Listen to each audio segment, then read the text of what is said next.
History remembers the great empires: Rome, Greece, Egypt. Their stories fill our textbooks and their monuments still stand. But what about the civilizations that vanished, their voices lost to time? In ancient Anatolia, now Turkey, a mystery lay buried for millennia. The Luians, once powerful, creative, and resilient, were nearly erased from history. Imagine standing on a sunlit hill in Turkey, the earth beneath you hiding the ruins of forgotten cities and kings. For centuries, explorers found traces of the Hittites, but also strange symbols and a language that didn't fit. These were the first echoes of the Luians, a civilization hiding in plain sight. The Luians weren't a footnote, they shaped the ancient world, trading with Egypt and witnessing the Trojan War. Their story is one of endurance, navigating a world of superpowers and forging their own destiny. Even as empires fell, their culture survived in language, art, and belief. This is a journey to uncover their lost world, walking through rediscovered cities, hearing their ancient language and meeting their gods and kings. It's a detective story, piecing together clues from scattered inscriptions and rock carvings. Today, we bring the Luians back into the light, restoring their name and place in history. The Luians are silent no more. Who were these mysterious people? For centuries, they were defined by what they were not, neither Hittite, Greek, nor Assyrian. Their identity was a puzzle, their language nearly forgotten despite its wide reach. The Luians were the great unknown of the ancient Near East, challenging our understanding of Anatolia. Far from being marginal, they were foundational, often the dominant culture in their regions. Their influence shaped religion, politics, and art across Anatolia. Imagine a tapestry for years we saw only the Hittite threads, missing the Luians who gave it depth and strength. They were artists, priests, and scribes, weaving their own patterns and gods into the fabric of history. To truly understand the ancient world, we must see the Luians. Their rediscovery is about deciphering a pictographic language, mapping cities from Turkey to Syria, and understanding their complex relationships with neighbors. Answering, "Who were the Luians?" means rewriting a crucial chapter of history. It's about giving voice to millions who built a world of their own. Their story deserves to be remembered. The Luwian story begins not with empire, but with scattered city-states across Anatolia. Before the Hittites, this land was a mosaic of independent communities. The first traces of the Luwians appear around 2000 BC, not in monuments, but in names on Assyrian tablets. Their language, related to Hittite, spread across southern and western Anatolia, becoming the common tongue. The land itself remembered them. Mountains, rivers, and towns kept their Luwian names. Each community had its own leaders and traditions, with gods tied to the landscape. Their art, especially rock carvings, declared their presence and faith. These open-air temples were permanent statements. We are here. This land is ours. The Luwians weren't conquerors, but their culture expanded through trade, farming, and craftsmanship. They built fortified towns, mastered bronze, and created beautiful pottery and stonework. Their identity was forged in resilience and local pride. These foundations would help them endure the rise and fall of empires. The Luwians were laying the groundwork for a civilization built to last. Their roots ran deep in Anatolia.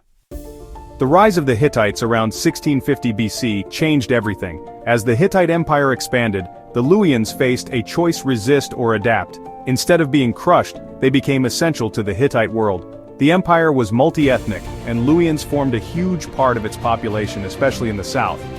Hittite rulers integrated Luwian nobles, soldiers, and even gods, like the storm god Tarhunt, into their own systems. Luwian culture thrived within the empire, influencing religion and politics. Many Hittite queens, like the powerful Putuhepa, were of Luwian origin, bringing their traditions to the royal court. The Luwians shaped the spiritual and cultural soul of the empire, not just surviving but thriving. Their scribes, priests, and myths became part of the shared heritage. They maintained their identity by becoming indispensable, not by fighting. This strategy allowed their culture to endure, even as the Hittite Empire began to crumble. The Luwians' adaptability was their greatest strength. They survived by shaping the world around them. The Bronze Age collapse around 1200 BC brought chaos. Empires fell, cities burned, and darkness spread. Yet, as the Hittites vanished, the Luwians rose from the ashes. In southern Anatolia and northern Syria, new kingdoms emerged, often called Neo-Hittite, but truly Luwian at heart. Their kings claimed Hittite heritage, but their language, art, and culture were distinctly Luwian. This was their renaissance. They built new capitals like Carchemish, filled with bold palaces and temples. Their unique hieroglyphic script, with over 500 signs, became a proud symbol of identity. Kings carved their achievements in stone, recording victories, temple projects, and family histories. The script set them apart, declaring their presence to the world. Rulers like Were the Luians of Tiana and the kings of Carchemish called themselves great kings, adopting imperial titles. Their art depicted strong, confident leaders and powerful gods. They controlled trade, grew wealthy, and fought for dominance. This was a Luian golden age, creative, independent, and unafraid to write their story in stone. The Luians were no longer hidden, they were the new kings of the land. The Bronze Age collapse was catastrophic. Famine, migration, and violence toppled empires. The Hittite Empire shattered, but the Luians endured. Their secret? Decentralization. They were a network of city-states, not a single fragile empire.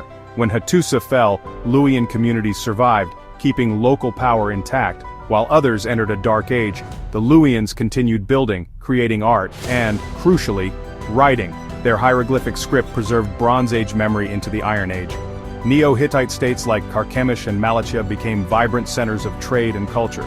They blended Anatolian traditions with new influences, creating a unique civilization. Their art fused Hittite solidity with Syrian and Aramean styles. For centuries, Luian language and culture dominated the region. The end of empire was their new beginning, a chance to shape a world in their own image. The Luians proved that survival meant adaptation and resilience. The independence of the Luian kingdoms couldn't last forever. From the east, the Neo-Assyrian Empire rose, a relentless military power. In the 9th century BC, Assyrian armies marched west, threatening the small, divided Luian states. For nearly 2 centuries, the Luians resisted, forming coalitions, fighting battles, and paying tribute. Assyrian records tell of conquering Carchemish and Malatia, deporting populations, and installing puppet rulers. The Luians rebelled repeatedly, but the Assyrians were too powerful. Carchemish fell in 717 BC. Its treasures looted and its independence lost. One by one, the Luian kingdoms were dismantled, their kings replaced by Assyrian governors. The conquest was not just military, it was cultural. Aramaic replaced the Luian language, and their unique script faded from use. Grand inscriptions stopped, the voices of Luian kings fell silent. The iron fist of Assyria crushed not just armies but identity. The Luians began to disappear from history.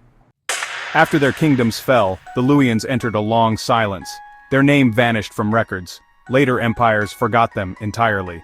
Their cities crumbled, their language died, and their script became unreadable.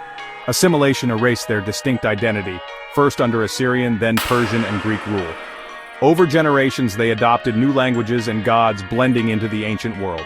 Their bloodline survived, but their cultural memory was lost. For over 2 millennia, the Luians were a ghost people known only from mysterious inscriptions and forgotten names. The story of the Luians was locked away, waiting for someone to listen to the stones. Their silence reminds us how fragile history can be. A thriving civilization can vanish, leaving only weathered monuments. The stones stood as silent witnesses, holding their story in trust for the future. The Luians' return from obscurity is a triumph of modern discovery. In the 19th and 20th centuries, archaeologists uncovered Neo-Hittite ruins and puzzling hieroglyphs in Turkey and Syria. Decades of effort went into deciphering the script, searching for a key. The breakthrough came with a bilingual inscription at Karatepe, Phoenician and Luwian side by side. Suddenly, the silent stones spoke. Inscriptions revealed the names of kings, gods, and lost histories. The Luwians were reborn from the dust, their language and story unlocked. We now know they were a major civilization central to Bronze and Iron Age history. In Carchemish we can read King Ketua's words.